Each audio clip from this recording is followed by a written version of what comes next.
Hello दोस्तों, स्वागत है आपका आपके अपने यूट्यूब चैनल एजुपुर में। तो दोस्तों, आज की भी हमारी वीडियो बीए फर्स्ट ईयर के सेकंड सेमेस्टर से रिलेटेड है। पिछली वीडियो का ये पार्ट 2 है। पिछली वीडियो में हमने हिंदू धर्म के बारे में बात की थी कि हिंदू धर्म का हमारे भारतीय समाज में क्या महत्व है, उसके क्या लक्षण हैं, उनके क्या सिद्धांत हैं, क्या उनकी संस्कृति है, इन सभी के बारे में डिटेल में बात किया था। अगर आपने वो वीडियो नहीं देखी है तो आप चैनल पर विजिट करके वीडियो को चेकआउट कर सकते हैं। आज की वीडियो में हम बात करेंगे कि इस्लाम धर्म का हमारे भारतीय समाज में क्या महत्व है, क्या स्थान है, उनकी क्या क्या मान्यताएं हैं, उनके मानने वालों को क्या क्या करना पड़ता है, इन सभी के बारे में डिटेल से बात करेंगे। तो अगर आप चैनल पर नए हैं तो चैनल को सब्सक्राइब कर लीजिए और साथ में लगे बेल आइकन को ज़रूर हिट कीजिएगा। वीडियो एकदम लास्ट तक देखिएगा। तो अभी तक तो हमने बात की थी कि हमारे भारतीय समाज में हिंदू धर्म का बहुत ज़्यादा महत्व है और इसके मानने वाले भी अन्य धर्मों की अन्य धर्मों के कंपैरिजन में ज़्यादा हैं। तो हिंदू धर्म के बाद हमारे गणतंत्र में जो सबसे ज़्यादा महत्वपूर्ण धर्म है वो इस्लाम धर्म है। इस्लाम धर्म के मानने वालों को मुसलमान कहा जाता है और वे मुस्लिम कम्युनिटी के कहलाते हैं। इस्लाम धर्म भारतीय समाज में हिंदू धर्म के बाद दूसरा एवं प्रमुख स्थान रखता है। यानी हमारे समाज में सबसे ज़्यादा हिंदुओं की संख्या, उसके बाद जो धर्म प्रमुख स्थान रखता है वो है इस्लाम धर्म या फिर मुस्लिम धर्म। तो मुस्लिम धर्म या फिर इस्लाम धर्म के मानने वाले लोगों की संख्या हिंदू धर्म से मानने वाले लोगों के बाद सबसे बड़ी मानी जाती है। इस्लाम धर्म का आरंभ 18वीं शताब्दी से शुरू हो गया था, किंतु जब तुर्क, अफगान, मुग़ल यहाँ वर्ष तक शासन किया तब इस धर्म को मानने वाले लोगों की संख्या में तेज़ी से वृद्धि हुई। यानी जैसे जैसे शासनकाल इस्लाम धर्म से रिलेटेड मुस्लिम कौम का जब शासनकाल आने लगा तो वैसे वैसे यहाँ पर मुस्लिमों की संख्या भी बढ़ने लगी, लोग देखने लगे, जानने लगे। तो इस्लाम धर्म को दो संप्रदाय शिया और सुन्नी में विभाजित है। यानी इस्लाम धर्म में दो तरह के कम्युनिटी या फिर संप्रदाय पाए जाते हैं, शिया और सुन्नी। सुन्नियों की संख्या भारतीय समाज में शिया लोगों की तुलना में ज़्यादा है। व्यवहारिक रूप से भी मुसलमान अनेक उच्च और निम्न जातियों में बटे हुए हैं, जबकि सैद्धांतिक रूप से सभी मुसलमान समान हैं। यानी सभी लोग सिर्फ मुसलमान कहे जाते हैं। तो इस्लाम के अनुसार व्यक्ति का सामाजिक आर्थिक जीवन पूरी तरह धार्मिक नियमों पर आधारित होना चाहिए। इस्लाम धर्म के प्रमुख तत्व। अब बात करते हैं बेसिक एलिमेंट्स ऑफ इस्लाम के बारे में कि इस्लाम के कौन कौन से एलिमेंट्स हैं जो बेसिक हैं, जिनको फॉलो करना हर मुसलमान का फ़र्ज़ है। पहला है पैगंबर मोहम्मद साहब। चूँकि पैगंबर में अल्लाह की ताकत का समावेश होता है, इसलिए पैगंबर द्वारा दिए गए संदेश अनुसार चलना सभी मुसलमान के लिए ज़रूरी समझा जाता है। यानी मुस्लिम धर्म का जो सबसे पहला एलिमेंट या फिर तत्व है वो है अपने प्रॉफिट के बताए हुए रास्तों पर चलना, उनकी सुन्नतों पर अमल करना, उनके दिए हुए संदेश के अनुसार चलना और अपना जीवन व्यतीत करना उनके अनुसार। दूसरा है मुसलमान द्वारा यह विश्वास किया जाता है कि अल्लाह ने अपने दूत जिब्राइल के द्वारा जो पाठ हज़रत मोहम्मद साहब को सुनाया, उसी को मोहम्मद साहब ने कुरान के रूप में लोगों के सामने रखा।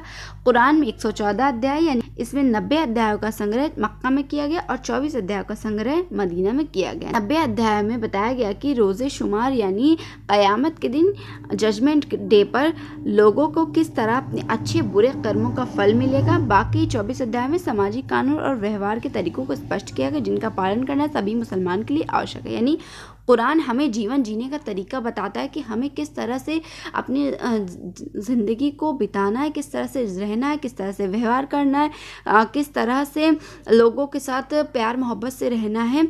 और कुरान में ये भी बताया गया है कि जजमेंट डे पर यानी क़यामत के दिन आप कि अच्छे बुरे कर्म का किस तरह हिसाब होगा, किस तरह से आपको नर्क मिलेगा, किस तरह से आपको आपके अच्छाई का बदला दिया जाएगा। तो इन सभी बातों का जिक्र कुरान में किया गया और कुरान में बताई गई सभी बातों का पालन करना हर मुसलमान का फ़र्ज़ है। नेक्स्ट है शरीयत। इस्लाम का मुख्य आधार शरीयत है। शरीयत को ही मुसलमान का धार्मिक और सामाजिक कानून कहते हैं। इस्लाम धर्म मानने वाले प्रत्येक स्त्री पुरुष को शरीयत के नियमों के अनुसार चलना ज़रूरी है। यानी इस्लाम धर्म में शरीयत के मुताबिक ही प्रत्येक व्यक्ति को अपने धार्मिक कर्तव्यों का वहन करना चाहिए। प्रत्येक स्त्री पुरुष को शरीयत के नियमों के अनुसार ही चलना चाहिए। नेक्स्ट है तारीकात। यह एक तरह से इस्लाम की उन शिक्षाओं से संबंधित है जो व्यक्ति को अल्लाह के प्रति समर्पण और नैतिक जीवन की ओर ले जाती है। इसी के आधार पर मुसलमान में एक नए भक्ति संप्रदाय का विकास हो, जिसे सूफी पंथ भी कहा जाता है। तो दोस्तों, ये थे इस्लाम धर्म से रिलेटेड बेसिक एलिमेंट्स। अब बात करते हैं इस्लाम धर्म की नैतिक शिक्षाओं के बारे में, यानी मोरल टीचिंग्स ऑफ इस्लाम। तो इस्लाम की नैतिक शिक्षाओं का प्रचार प्रसार खलीफा और इमामों द्वारा किया गया था। इस्लाम की नैतिक शिक्षाएं निम्न रूप से हैं। पहला, ईमान।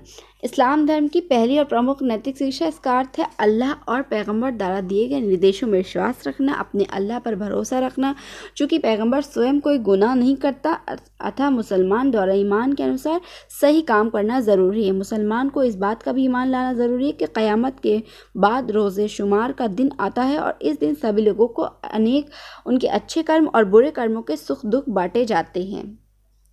यानी ईमान का मतलब ये है कि ईमान की शिक्षा इस्लाम धर्म में इसलिए दी जाती है कि आपको अपने अल्लाह, अपने रसूल पर भरोसा करना है, उनके दी हुई मुसीबतों पर भी आपको भरोसा करना है कि हर काम में ऊपर वाले की मर्ज़ी शामिल होती, इस बात पे आपको भरोसा रखना है। गलत काम करने से पहले आपको सोचना है कि मरने के बाद आपको उन कामों का हिसाब भी देना होगा।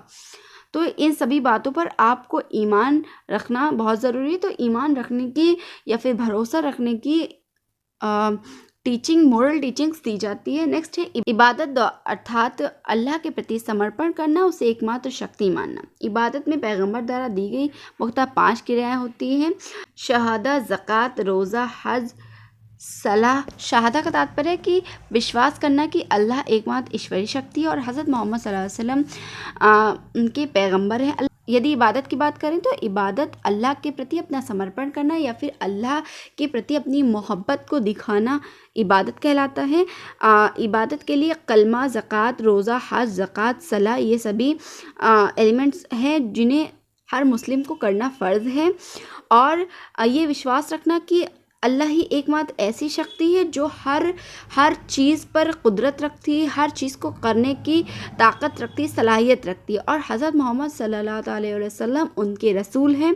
सलाह से तात्पर्य दिन में 5 बार मक्का की ओर मुँह करके नमाज़ पढ़ना, यानी हर मोमिन पर नमाज़ पढ़ना फ़र्ज़ है। एक दिन में 5 वक्त की नमाज़ होती है, तो हर मोमिन पर फ़र्ज़ है कि वो 5 वक्त की नमाज़ अदा करे काबा शरीफ की तरफ मुँह करके। और जुमा के रोज़ यानी शुक्रवार की रोज़ सब मस्जिद में जाकर सभी मुस्लिम भाइयों के साथ मिलजुल कर हिस्सा लेना। और ज़कात का अर्थ है अपनी आय का 2.5% हिस्सा दान में देना, यानी आप जितना कमाते हैं उसका 2.5% हिस्सा आप दान में दें। रोज़ा का अर्थ है रमज़ान के पवित्र महीने में दिन भर व्रत रखना, रोज़े रखना। अनेक मुसलमान इबादत में जिहाद या धर्म युद्ध को भी शामिल करते हैं। जिहाद उन लोगों का विरोध करता है जो इस्लाम में विश्वास नहीं करते हैं। नेक्स्ट है एहसान। एहसान का तात्पर्य कुरान में दी गई शिक्षाओं के अनुसार अच्छे काम और बुरे कर्मों से अलग रहना है। इन्हीं को इस्लाम का नैतिक शिक्षाएं कहा जाता है। ये शिक्षाएं इस प्रकार हैं: पहला, ईश्वर एक है और पूरी दुनिया का मालिक है, यानी ये इस बात में बिलीव रखना कि ईश्वर यानी ईश्वर या फिर गॉड सिर्फ एक है जो कि अल्लाह है, हमारा रब है, और पूरी दुनिया का वही मालिक है, वही रहबर है। नेक्स्ट है, कुरान में कहा गया कि हर मुसलमान अपने कर्मों के लिए स्वयं जिम्मेदार होता है। तो हर व्यक्ति अपने अच्छे और बुरे कर्म और उससे मिलने वाले फल के लिए स्वयं जिम्मेदार है। कुरान में कहा गया कि प्रत्येक मुसलमान को सच बोलना चाहिए, किए गए वायदे को पूरा करना चाहिए, किसी की अमानत पर बुरी नज़र नहीं डालनी चाहिए। यानी कुरान में ये कहा गया कि प्रत्येक व्यक्ति को हमेशा सच का सहारा लेना चाहिए, चाहे वो जिस तरह का सच हो। और अगर आप किसी से वादा करते हैं तो आपको उन वादों का पालन भी, उन वादों को पूरा भी करना चाहिए और किसी की अमानत पर बुरी नज़र नहीं रखनी चाहिए। इस्लाम किसी तरह के सामाजिक भेदभाव या ऊंच नीच को नहीं मानता, यानी इस्लाम में गोरा काला, छुआछूत, जात पात इस सब की कोई जगह नहीं है। इस्लाम में सिर्फ एक ही धर्म चलता है, वो है मुसलमान। तो जो भी है, किसी भी कास्ट से, किसी भी कम्युनिटी से बिलोंग करते हैं, वो सभी मुसलमान ही कहलाते हैं। नेक्स्ट है, प्रत्येक मुसलमान का यह कर्तव्य है कि वह मुसलमानों की दुनिया को बढ़ाए और गैर मुसलमानों की दुनिया को घटाता रहे तथा इस्लाम की शिक्षा को अधिक से अधिक प्रसार करे। यानी हर मुस्लिम का फ़र्ज़ है कि वो ज़्यादा से ज़्यादा दीन की बातों को, अच्छी बातों को स्प्रेड करे, लोगों को दीन की ओर लेकर आए, लोगों को जो गलत फहमी है अपने धर्म के प्रति, जो भी लोग भरोसा नहीं करते, एतबार नहीं करते, हौसला नहीं रखते, उन सब के लिए लोगों को प्रेरित करना या फिर मोटिवेट करना। तो इस प्रकार सभी मुसलमान इन शिक्षाओं का जीवन में पालन करते हैं। इस्लाम में रमज़ान के महीने को सबसे अधिक पवित्र माना जाता है और आशा की जाती है कि सभी मुसलमान रमज़ान के महीने में रोज़े रखेंगे, उपवास रखेंगे। और इस महीने के 30वें दिन शाम को चाँद दिखाई देने के बाद ईद उल फितर का त्यौहार मनाया जाता है। ईद में मुसलमानों का सबसे बड़ा त्यौहार माना जाता है। और ईद उल फितर के बाद ईद उल जुहा और शब बारात भी मुसलमानों के लिए एक प्रमुख त्यौहार हैं। अब यदि समाज में, भारतीय समाज में धर्म की भूमिका के बारे में बात करें तो भारतीय समाज सदा से ही धर्मपरायण समाज है और संसार में अपनी विशेषता के कारण उसका आदर भी करता है। धर्म की ये परंपरा भारतीय समाज की बहुत ज़्यादा प्राचीन परंपरा है और पूर्व वैदिक काल से इसकी जो निरंतरता है वो भी बनी हुई है। धर्म ही भारतीय जीवन का सर्वोच्च आदर्श माना गया है। यह विश्वास किया जाता है कि मनुष्य के सभी क्रियाकलाप का अंतिम लक्ष्य धर्म संचय करना है। तो इस प्रकार में कह सकते हैं कि भारतीय समाज में धर्म के बिना जीवन की कल्पना आज भी नहीं की जा सकती, क्योंकि भारत की 82% जनसंख्या गाँव में निवास करती है और गाँव की जनता आज भी धर्मपरायण है। भारतीय मान्यता यही है कि धर्म के बिना जीवन को बनाए रखना ही असंभव है।